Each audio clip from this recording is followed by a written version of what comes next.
So I want to start off this video by saying that it was originally to come under a very different title and a very different auspices, although as I've done rehearsals for the video, I've slowly realised that I have to do what I have to do. It's just too much. And with that, I want to continue off the video as it was originally to be, and then I'll explain more in the end.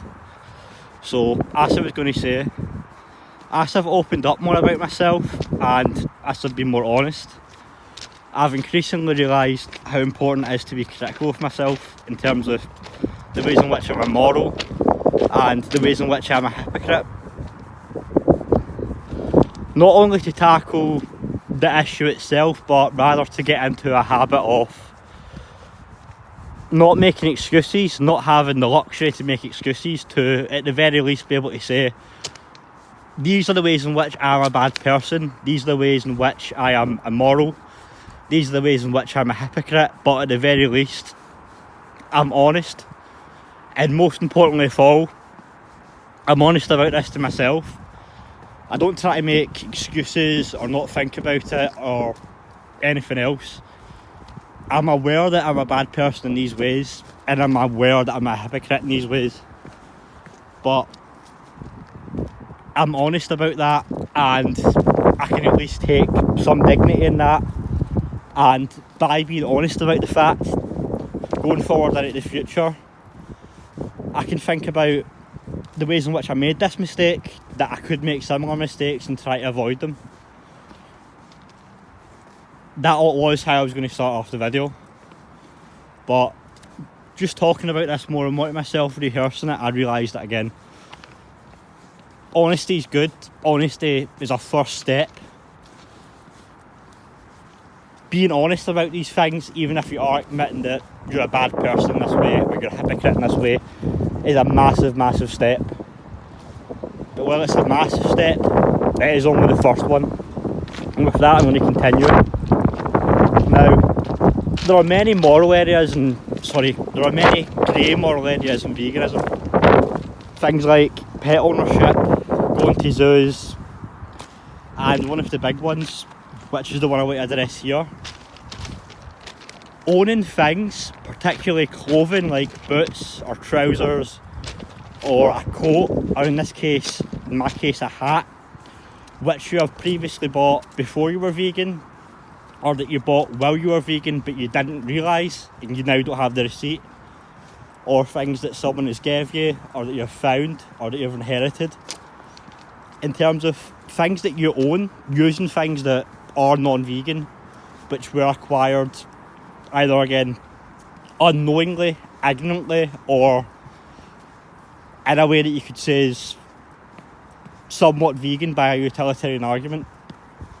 And the main argument for this is that by, say for example, let's say you bought a pair of leather boots 4 years before you became vegan. When you become vegan, owning those boots does not make a material difference.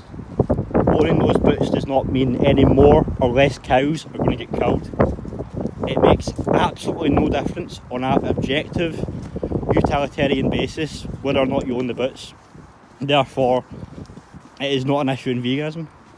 Or if, for example, as a vegan, you find leather boots, you're not buying those leather boots if you were to leave them or bin them. Again, there is no objective difference in terms of the suffering in the world. Because as these people will argue, and I think this is the start of the argument but not the end of it, but as these people will argue, the problem with veganism, the problem with meat, with dairy, with any animal products is the demand that it creates. That when you go to McDonald's and you buy a Big Mac, it creates demand for that product, which means more Big Macs have to be produced, which means more cows have to die. Or if you're buying something like a milkshake, every milkshake you buy, there's more demand for it. McDonald's has to order more milk from the suppliers. More milk from the suppliers means cows. And that is the problem. Again, this is a utilitarian way of looking at it, in terms of solely looking at the actual outcomes and objectives, looking at what causes harm and what doesn't cause harm.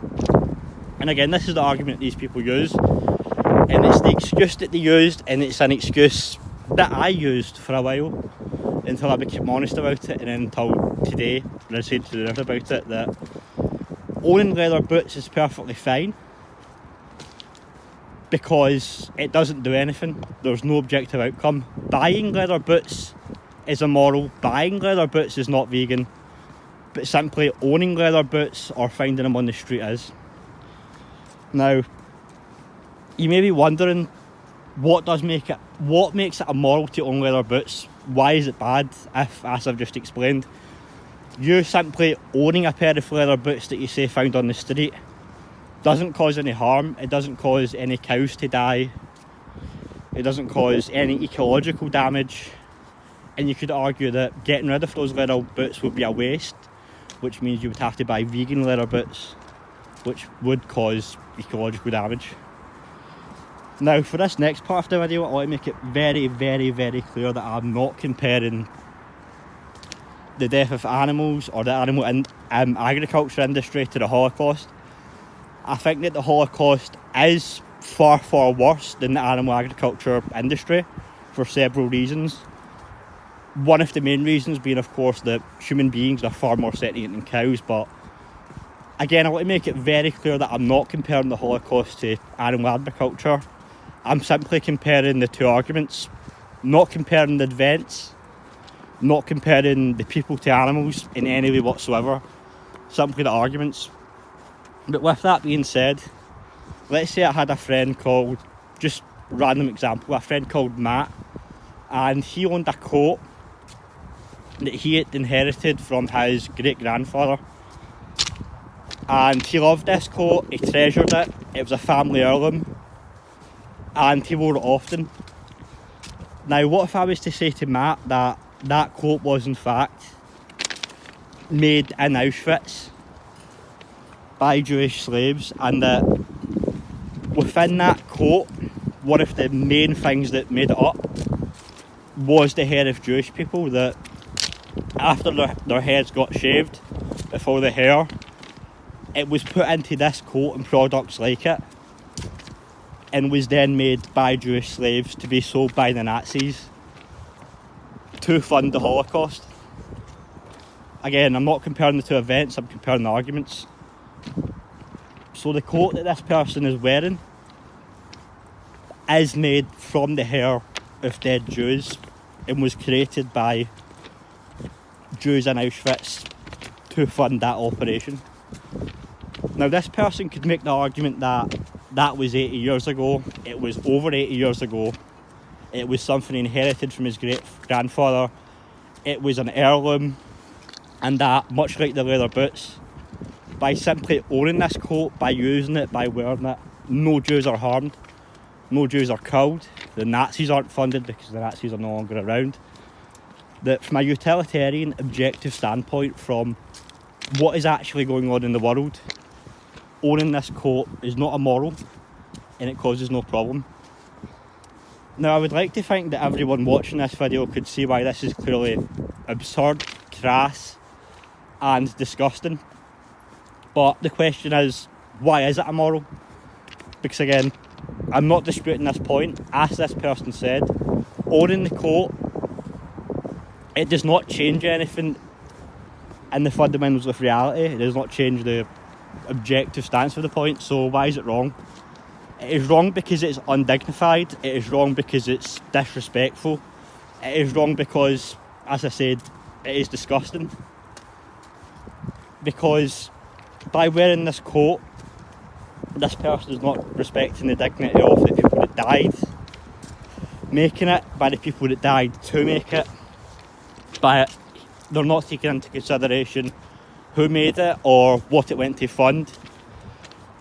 Well, nothing materially changes. There is an extra layer. There's a layer of dignity, human dignity, of respect, of just basic decency in the disgust of wearing this. Now again, if you want to stand from a purely utilitarian standpoint and you want to argue with that, you can. Again, I admit that my argument is not objective, but I think it makes sense to the vast majority of people that, even though it doesn't make a material difference, there is something deeply seated in it which is evil, which is, you could say, demonic. If owning such a coat, if using such a coat, knowing the kind of human suffering that went into it and the further human suffering that it funded, that is not only undignified to the people who died to make the coat and the hair of the people that went to the coat, that is not only disgusting on that basis, but that it is undignified for the wearer. The wearer not only degrades the people behind the process, but by wearing this coat, they also degrade themselves. They lower themselves by wearing it. And the fact that they're aware of where it comes from, the fact that they disagree with it, the fact that they, again, think it is disgusting and immoral but continue to wear the coat, makes it even more degrading. And again, the premise of this video was that in terms of animal products, in terms of the hat that I wear, which I now admit is 100% wool, I was going to say, well, I admit that it is immoral and that I'm a hypocrite for wearing it because I believe this. I'm going to be honest, but I'm going to continue wearing it because that hat cost me a lot of money. That hat cost me £110. £110. £110. And I've had it for less than a month. And it is very easy to kind of try to justify, well, I've already paid this amount for the hat, but you know what? It's wrong. It doesn't matter if I paid £110 for the hat or £1,010. And further, I cannot sell the hat. I cannot try to give it back. I cannot give it to someone. I cannot give it to a charity shop for the same reason that, again, I don't even want to talk about this, but if I had a coat made of dead humans, if I had a coat made of dead people and it had, again, went through the same process that I described before, if that was a thing that I owned, how could I try to sell that? How could I try to profit off it? How could I give it to someone else or give it to a charity shop? It's still undignified, it's still degrading, it's still disgusting. It's passing the buck, it's passing the moral buck. It's still the exact same thing whether I'm wearing it or someone else is wearing it, whether I'm profiting from it or whether I'm giving it away to another human being. The sheep that died to make that coat, the sheep that were skinned, some sheep are skinned alive, the sheep that were enslaved, no doubt on factory farms, behind barbed wire, the amount of suffering that went into that coat and the amount of suffering that it represents on the scale of the animal agriculture industry as a whole. When I wear that hat, it is a symbol of that. And again, even if it changes nothing materially or objectively, it degrades the sheep that died to make it, the sheep that were enslaved their entire lives to make it, that were locked behind bars, that probably got no sunlight, the sheep that went through that. It not only degrades their memory, but it degrades me as the wearer of that. Knowing full well the process behind it, knowing that it's wrong, knowing that I'm a hypocrite, it is degrading from both perspectives. And because of that, I have to regretfully get rid of the hat.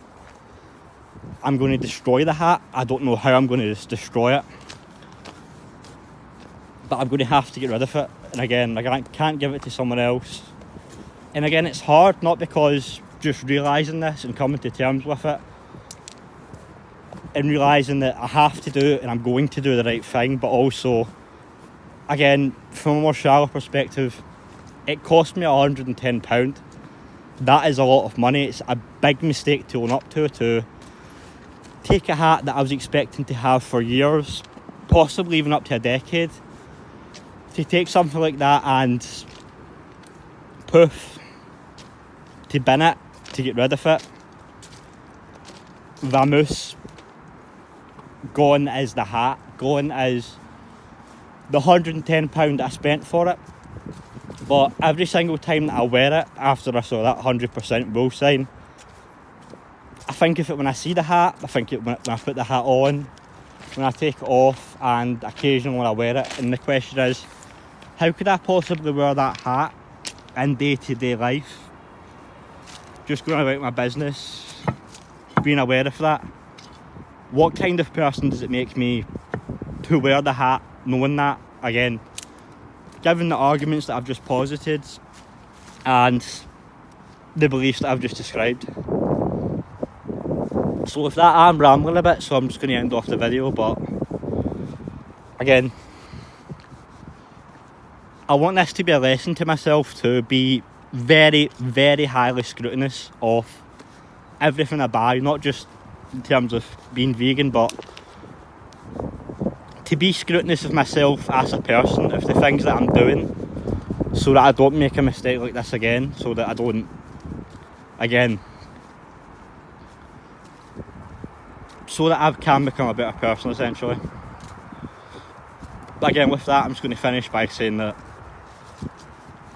again, I don't know how I'm going to destroy the hat, I don't know a way in which would be respectful, but the next video that's going to be uploaded on this channel after this one is going to be the irreparable demolition and destruction of the £110 hat.